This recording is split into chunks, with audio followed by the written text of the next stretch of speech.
"Get off my porch right now, my guests don't want to see you here." Those were the very first words that hit me like a hammer when the HOA president, Karen, barged onto my property the day I moved into my lake cabin. I had barely parked my truck, sweat still dripping from carrying heavy boxes, when she appeared out of nowhere like some self-appointed sheriff of the neighborhood. She wasn't smiling, she wasn't welcoming, she looked at me the way a cat looks at a stray dog wandering too close to its food bowl. Her stiff blazer, perfectly pressed pants, and clipboard clutched under her arm told me everything I needed to know. This wasn't a neighbor stopping by to say hello. This was someone coming to lay down rules, rules she thought gave her more authority than the law itself. I remember pausing mid-step with a box of books in my arms and thinking, is this real life? Did I just step into some kind of reality show? But no, it was real, and it was happening fast. She marched right up my steps without permission, her shoes clacking like she owned the wood under them. She glared at my moving boxes stacked by the porch, wrinkled her nose as if they were trash, and then shouted again, "This is not acceptable. This cabin is not for you. It's for community use. My guests are arriving this evening, and I don't want you here when they come. Pack it back up and leave immediately." I couldn't help it, I laughed. It wasn't a laugh of humor, more like disbelief mixed with frustration. I had just signed the deed, handed over a chunk of my life savings, and driven hours to settle into what was supposed to be a peaceful retreat by the lake. And now, within minutes of unloading my first box, I was being told by a stranger that I didn't belong in my own home. I set the box down carefully, looked her straight in the eyes, and said, "Ma'am, this is my property. I bought it legally, and I'm moving in.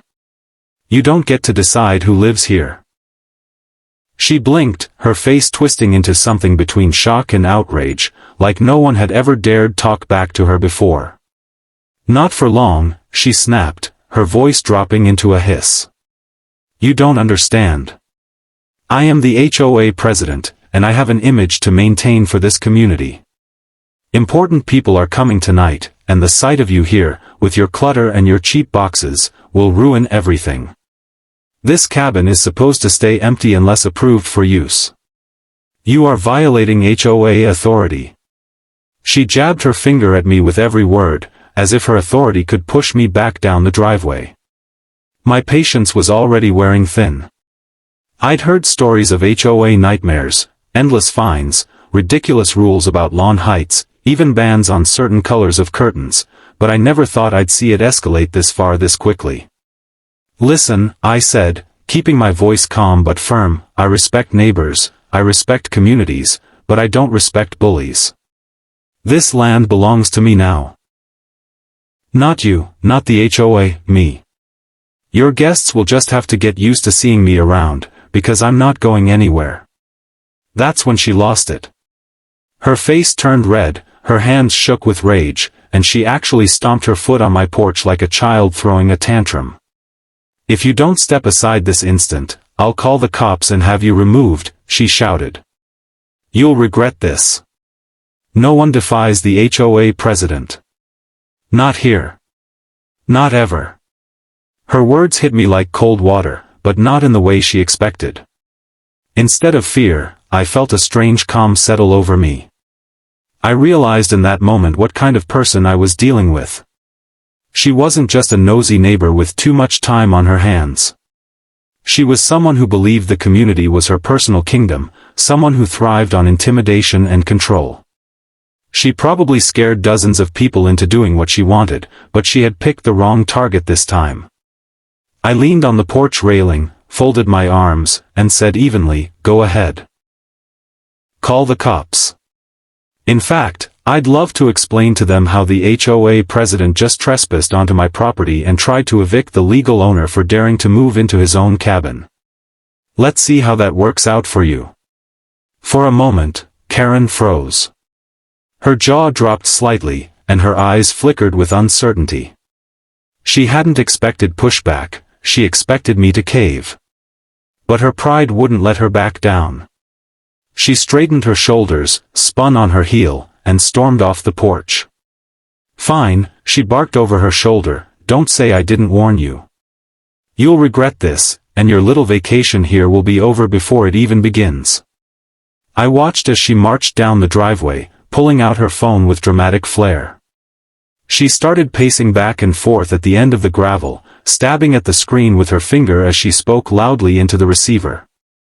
Her eyes flicked back toward me every few seconds, filled with pure fury, like she was rehearsing my downfall in her head. From the porch, I could hear her voice rise as she shouted, "Yes, officer, there's a trespasser. He's refusing to leave. He's not supposed to be here." It was surreal. Here I was, standing in front of the cabin I had just bought, surrounded by moving boxes that still smelled like tape and cardboard, and someone was calling the police on me for living in my own house. It felt like something out of a bad comedy, except there was nothing funny about it. My stomach twisted with a mix of anger and disbelief, but I refused to show it. I wasn't about to give her the satisfaction. That's when I noticed something strange, neighbors peeking through curtains and from behind doors. They weren't coming out, but they were watching. Some had their phones out, recording. One man across the road actually leaned against his mailbox, shook his head, and whispered just loud enough for me to hear, "Don't worry, man. She's always like this. You'll see." His words gave me a strange comfort. Clearly, this wasn't just about me. Karen had been terrorizing this neighborhood for a long time. As I leaned back against the porch, waiting for the circus to play out, I realized something important. Karen thought she had power, but all she had was volume. And I had something much stronger, the truth, the deed, and the law on my side. So I stood tall, arms crossed, ready for whatever storm she was about to unleash. And trust me, the storm was coming. I could hear the faint sound of tires crunching on gravel in the distance. She had actually done it, she had called the cops on the rightful owner of the cabin. What she didn't realize was that her entire plan was about to backfire in the most humiliating way possible. Karen's pacing at the end of my driveway was like watching a storm cloud gather strength before unleashing a thunderclap. She clutched her phone to her ear, her voice carrying across the quiet lake neighborhood as she shouted exaggerated claims about me. "Yes, officer, he's refusing to leave the property. He doesn't belong here, he's trespassing." She kept glancing at me with a smug expression, like she had already won, like she thought the cops would show up, drag me out by the collar, and leave her to celebrate with her so-called important guests. What she didn't know was that every second of her tantrum was only digging her hole deeper. I leaned casually on the porch railing, arms folded, pretending to be calm even though inside I was boiling with disbelief. The audacity of this woman was beyond comprehension. She didn't even bother to ask me for proof, she didn't wait to hear my side, she just declared ownership like she was some queen guarding her castle. But what struck me most was the silence from the rest of the neighborhood. Curtains were twitching, faces peeked through blinds, a few people lingered on their lawns pretending to do yard work while obviously keeping an eye on the drama. They'd clearly seen this act before. They didn't look surprised, but their hesitation told me everything. They were used to Karen's reign of terror, and most had probably chosen to avoid conflict rather than fight her. It was only a matter of time before headlights appeared at the end of the road. The crunch of gravel grew louder as a county sheriff's cruiser pulled up. My stomach tightened as the vehicle rolled to a stop. The deputy stepped out, a tall man, mid-40s, broad-shouldered, with a calm but commanding presence. His uniform was crisp, his posture straight, and he had that no-nonsense air that said he'd seen it all. Karen immediately perked up like a dog seeing its owner. She straightened her blazer, smoothed her hair, and walked toward him with a triumphant strut. "Officer! Thank goodness you're here," she cried, pointing at me as if I were some wanted criminal. "That man is trespassing. He refuses to leave. He doesn't belong in this community. I demand that you remove him immediately. This cabin is HOA controlled, and he is violating our rules." The deputy raised an eyebrow, glanced at me, then back at her. His voice was steady, almost bored, as he asked, "Ma'am, can you clarify something for me? Whose name is on the deed to this property?" Karen's confidence faltered for a fraction of a second, but she quickly recovered. "The HOA has authority over this land. I am the president, which means I represent the homeowners association. We have rules, and he's breaking them. That cabin is not supposed to be occupied without approval." The deputy didn't move. His face was unreadable, but I could tell he wasn't impressed. He turned toward me. "Sir, do you have proof of ownership?" Without hesitation, I walked inside, grabbed the folder I had prepared just for moments like this, and handed it over. "Here's the deed," I said firmly. "Signed, sealed, notarized. This cabin belongs to me, free and clear." The deputy flipped through the documents, nodded, and handed them back. He then turned back to Karen, his tone sharpening. "Ma'am, this gentleman is the legal owner of this property. He's not trespassing. He's living in his home." Karen's face went pale, then flushed bright red.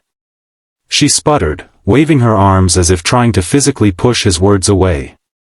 But you don't understand. The HOA has jurisdiction. We set the standards. This is my community, and I won't have some stranger ruining it. He's breaking the rules. He doesn't belong." The deputy sighed, clearly unimpressed by her theatrics. "Rules don't override property law, ma'am. He owns this cabin. That makes this his land. You barged onto his porch without permission, which technically makes you the trespasser." The words hit her like a slap. Her jaw dropped, her eyes widened, and she turned on me with pure hatred, as if I had somehow tricked the law itself to betray her. The neighbors who had been hiding behind their curtains were now peeking more openly, some even holding back smiles. This was a show they hadn't seen before, the mighty HOA president being called out by the law. Karen, desperate to regain control, stepped closer to the deputy. "You don't understand. If you let him stay, it sets a bad example. People will think they can do whatever they want. He's going to destroy the image of this community. My guests are arriving tonight, and I cannot have him, his boxes, his truck, his mess, ruining everything." Her words were frantic now, less like a leader giving orders and more like a child begging for candy. The deputy didn't budge. "Ma'am, I'm only going to say this once more. This is his home. You have no authority to remove him. If you continue to harass him or step on his property without permission, you could face charges." The silence that followed was thick, almost suffocating. Karen's eyes darted from me to the deputy, her chest heaving with indignation. She looked like she wanted to scream, but for the first time, she seemed to realize she was losing. I took a step forward, meeting her glare with calm defiance. "You heard the man. This is my property. You don't get to dictate who lives here or when. Your guests aren't my problem. And from now on, you are not welcome here unless I invite you. Understood?" For a brief moment, the world seemed to stop. Karen's lips trembled, her fists clenched, and her face contorted with rage. Then, like a dam breaking, she exploded. "This isn't over," she shrieked, pointing a shaking finger at me. "You'll regret this. No one defies me. Not in this community." The deputy's voice cut through her rant like a blade. "That's enough. Leave his property now, or I'll escort you off myself." Karen's shoulders stiffened. She wanted to argue, to scream, to throw her weight around. But with the deputy standing there, calm and immovable, she had no choice. She spun on her heel, muttering curses under her breath, and stomped down my driveway like a child who had been told to go to her room. The sight of her retreating figure, her anger boiling over but powerless to do anything, was one I'll never forget. And just when I thought it couldn't get better, the deputy added the finishing blow. "Ma'am, consider this a warning. If you come back here without his permission, you will be arrested for trespassing. Do I make myself clear? Karen froze mid-step. Her back stiffened, her head tilted just slightly as if she couldn't believe what she had just heard. Slowly, she turned her head, glaring at me one last time before storming off toward her own house. The deputy tipped his hat at me, his tone softening. You're all good here, sir. Don't let her intimidate you. Some folks like to think they're the law, but they're not. As he walked back to his cruiser, the neighbors began to murmur more loudly. I could see smirks, hear quiet laughter. For the first time, the mighty Karen had been publicly put in her place, and the whole neighborhood witnessed it. I stood on my porch, heart still pounding, but filled with a quiet satisfaction. She had called the cops to get me kicked out, but instead, she was the one who got humiliated. And deep down, I knew this was only the beginning. The deputy's words lingered in the air like a bell that refused to stop ringing. If you come back here without his permission, you will be arrested. I couldn't have scripted a better ending to her little show. Karen stormed down my driveway, her shoes crunching against the gravel like angry punctuation marks to her retreat. She glanced back once, her face twisted in fury, eyes burning with a kind of prideful rage that only comes from someone who's never been told no before. And that was exactly what she hated, the word no. She had built her power in this neighborhood by making everyone bend, making them nod, making them comply. But now, she had been told no by both me and the law. For her, that wasn't just a loss. That was humiliation. And humiliation is dangerous in the hands of someone who thrives on control. The deputy gave me a firm nod before heading back to his cruiser. Don't let her get to you, he said, his voice calm but reassuring. We get calls like this more than you'd think. Some HOA presidents get a little too full of themselves. Just remember, you're the legal owner here. She has no right to dictate what you do on your land. I thanked him and watched as his vehicle rolled down the road, disappearing into the trees that lined the lakefront. The neighborhood seemed to exhale once he left. Curtains dropped back into place, neighbors retreated into their homes, and the quiet hum of the lake returned. But I could feel the energy shift. Something had cracked in the facade of Karen's power, and everyone knew it. I stood on the porch for a while, taking in the silence, replaying everything in my head. I had only been here for a few hours, and already I'd gotten a front row seat to the politics of this place. And as much as the confrontation left me drained, it also lit a fire in me. If Karen thought she could intimidate me into leaving, she had another thing coming. This wasn't just about my cabin anymore. This was about drawing a line in the sand for every neighbor she'd bullied over the years. I picked up another box, determined not to let her tantrum ruin my move-in. But before I could take it inside, I noticed movement at the edge of my yard. An older man with a baseball cap was making his way toward me. He walked slowly, cautiously, like someone testing the waters. When he got close enough, he lifted a hand in greeting. "Name's Bill," he said with a tired smile. "I live 3 cabins down. Just wanted to say, you handled that better than most of us ever could." I raised an eyebrow. Better? That felt like a disaster. He chuckled, shaking his head. "No, son. That was the first time I've ever seen her get shut down like that. Usually, people just fold. She yells, she threatens fines, she waves her HOA title around, and folks give in because they don't want trouble. But you stood your ground. And then the cop backed you up. That's new. That's real new." His words sank in. It wasn't just about me versus Karen. It was me versus the whole rotten system she had built on fear. And by standing firm, I had just given the neighborhood a glimpse of something they hadn't seen in years: hope. Over the next hour, a few more neighbors cautiously approached. Some introduced themselves, others just nodded with quiet approval. One woman whispered, "She's been running this place like a dictatorship for too long." You're the first person who's pushed back. Maybe now things will change.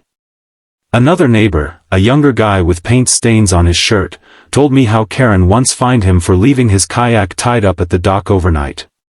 She said it ruined the view for her guests, he explained bitterly. I paid the fine just to shut her up, but man, I wish I had your guts. Listening to their stories, I realized just how deep her claws went. She had bullied people into paying bogus fines, made up fake rules, even threatened to block home sales if new buyers didn't agree to her terms. And now, here I was, someone she couldn't scare, someone she couldn't control. That made me her biggest threat. As the sun dipped lower in the sky, casting a warm golden glow across the lake, I sat on my porch with a cold drink, reflecting on everything. I knew Karen wasn't done. People like her never walk away quietly.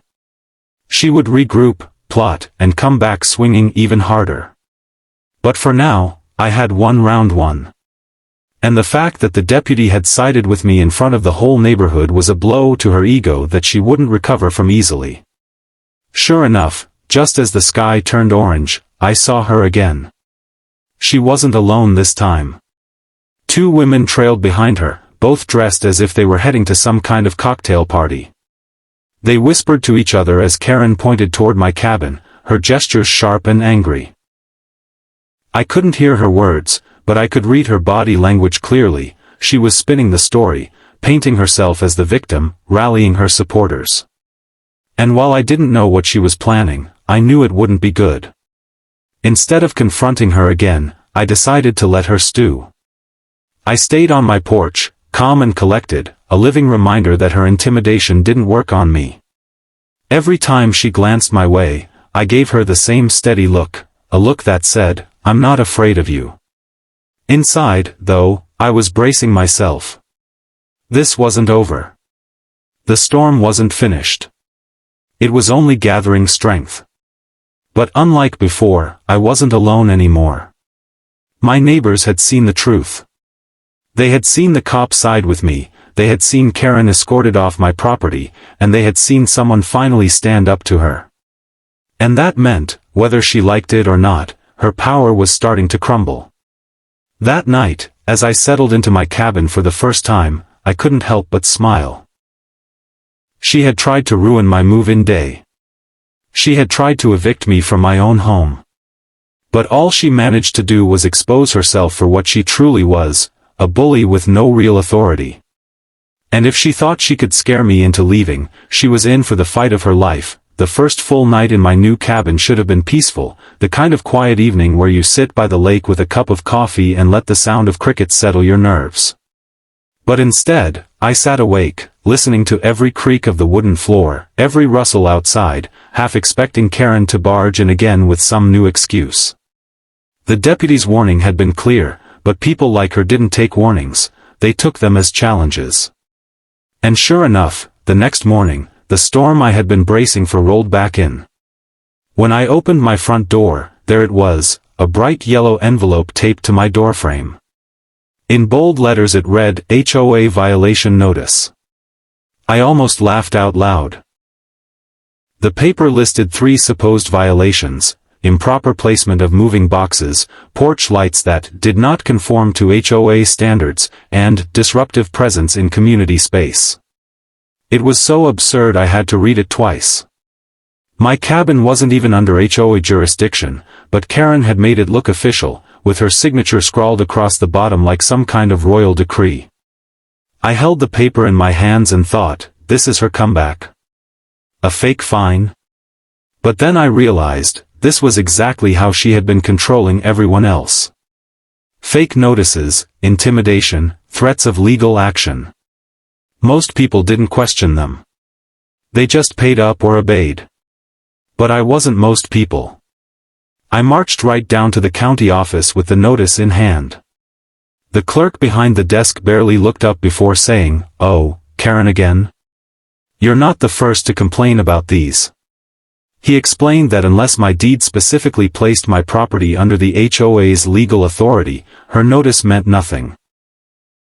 And sure enough, when he pulled up my property records, there it was in black and white, my cabin was outside her HOA boundary.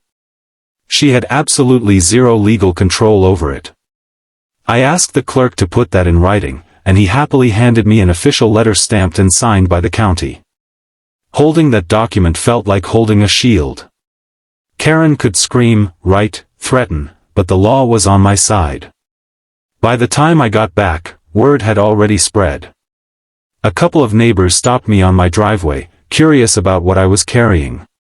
When I explained, their eyes lit up. One woman shook her head and said, "You don't know how many of us have been waiting for someone to call her bluff. She's been handing out those fake notices for years." Another neighbor, the younger guy with the kayak story, practically grinned ear to ear. "Man, you've got to share that with the whole community. People need to see she's got no teeth." And that's when it clicked. This wasn't just about me defending my cabin. This was about liberating the neighborhood from Karen's chokehold. I scanned the letter, printed copies, and slipped them into a few mailboxes of neighbors I had already spoken with. By evening, the whole block was buzzing. For the first time in years, people were openly questioning her. Karen tried to push back, of course. She showed up at my porch again, this time not alone but with two of her board members in tow. They looked uncomfortable, shifting from foot to foot as she ranted. "You are undermining community order," she screeched, waving one of my distributed letters in the air. "You have no right to spread lies about me." I calmly held up my phone, recording every word. "This isn't a lie, Karen. This is a county-issued statement. You've been overstepping your bounds for years. And unless you want me to take this recording down to the sheriff's office, I'd suggest you step off my porch right now." The two board members glanced at each other, then slowly started backing away. Even they could see the writing on the wall. Karen, though, wasn't ready to surrender. Her face twisted with rage as she hissed, "You think this makes you some kind of hero? You think people will stand with you? Just wait. They'll regret siding with you. Everyone always regrets crossing me." But the words had lost their power. She stormed off, but this time, no one followed her. The board members walked in the opposite direction, heads down.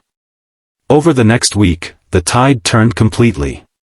Neighbors who once avoided eye contact began knocking on my door, thanking me, asking for copies of the letter. Stories poured out about the time she fined someone for hanging Christmas lights, or threatened to sue a family because their dog barked too loud. Each story was another piece of her crumbling empire. And the best part? People stopped being afraid. They started ignoring her rules, refusing to pay bogus fines, and showing up to HOA meetings ready to demand change. Karen, of course, tried everything to claw back control. She sent out angry emails, stuffed mailboxes with flyers claiming I was spreading misinformation, even tried to spin it as a personal vendetta. But the harder she fought, the weaker she looked. The mask was gone. The neighbors had seen her powerless in front of a cop, they had seen her notices exposed as fakes, and they had seen her own board members abandon her. The image of authority she'd built over years had shattered in a matter of days. One evening, about a month later, I was walking back from the dock when I passed a small group of neighbors talking animatedly. They waved me over, and one of them said, "We're putting it to a vote next week, removing her as president. You'll come, right?" I nodded, and for the first time since moving in, I felt something I hadn't expected, pride. Not just pride in standing up for myself, but pride in helping a community stand up for itself. The night of the meeting was electric. Dozens of residents packed into the community hall, voices buzzing, papers shuffling.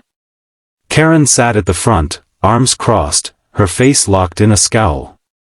She tried to maintain control, banging her gavel, raising her voice, but it was no use. One by one, neighbors stood up and told their stories. Stories of intimidation, harassment, bogus fines, and humiliation. And then, one elderly woman stood, her voice shaking but strong, and said, "We don't need a president who treats us like subjects. We need someone who respects us as neighbors." The room erupted in applause. When the vote finally came, it wasn't even close. Karen was ousted as HOA president. She sat frozen, her mouth slightly open, her power gone in an instant. The very people she had ruled over had stripped her of her crown. And the look on her face as she realized it was priceless. She stormed out of the hall without a word, and for the first time in years, the community felt lighter. Walking back to my cabin that night, the stars reflecting off the lake, I thought about how far things had come since the day she demanded I leave for her guests. What started as her attempt to humiliate me had ended with her being the one escorted out, first by a cop, then by her own neighbors. And in that moment, I knew I had made the right choice moving here. Because sometimes, standing up for yourself doesn't just change your life. It changes an entire community.